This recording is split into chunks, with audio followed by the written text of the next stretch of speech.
Hello mga ka-specs! Here's a step-by-step tutorial kung paano mag-transfer ng GOMO eSIM from Android phone to iOS and vice versa.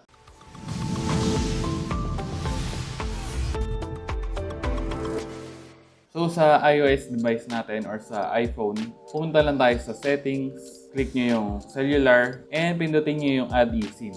Then i-click nyo itong transfer from Android. Then click continue. Then kunin natin yung Android phone natin, which is itong Honor 600. Then buksan natin yung scan QR nitong Android phone natin. Then click nyo lang itong just once or always. So automatic na po yan. And antayin lang natin. So in our case guys, hindi siya nagpo-proceed and loading lang siya ng ilang minuto na. So meron namang alternative way para ma-transfer or ma-install nyo sa ibang phone nyo yung GOMO eSIM nyo. So buksan lang natin dito sa Android phone natin yung QR code ng GOMO eSIM natin. So makikita nyo yun sa email kapag bumili kayo online ng GOMO eSIM. And kung yung binili nyo namang GOMO eSIM is yung merong physical packaging, andun yung QR code. So wag nyo iwawala yung sa email or yung physical nyo na kopya ng QR code.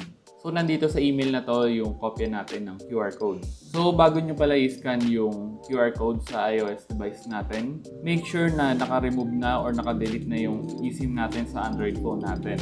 So para yan, install yung eSIM natin, click nyo lang yung settings, then sa mobile network, then SIM management, click nyo lang yung GOMO eSIM natin, then click nyo lang yung eSIM settings natin or GOMO eSIM, then disable natin, then click nyo lang yung delete. So sa iPhone natin, click ulit natin yung settings, click nyo yung cellular, then add eSIM. Then dito, i-click lang natin yung use QR code. Then i-click nyo yung scan QR code, then i-scan natin yung QR code sa email natin. Then para ma-activate yung eSIM natin, click nyo lang yung continue. So activated na yung GOMO eSIM natin sa iOS device natin. So paano naman mag-transfer ng GOMO eSIM from iOS to Android phone natin? So dito sa Android phone natin, click natin settings, mobile network, SIM management, then click natin itong add eSIM. So dito sa Android phone natin, ang pwede lang natin na i-click is yung setup an eSIM. Kasi ang supported lang nitong transfer eSIM from another device is yung Android phone lang natin. So Android phone to Android phone lang siya. Same procedure lang tayo kanina. So dito, click natin yung add eSIM, click OK, tapos setup an eSIM.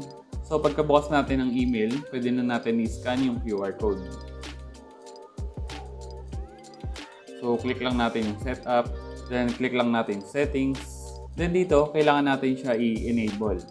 So click natin yan, then click enable.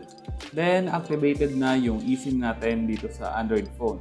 And that's it for our tutorial on how to transfer our GOMO eSIM from Android phone to iOS device and from iOS device to Android phone. Thanks for watching!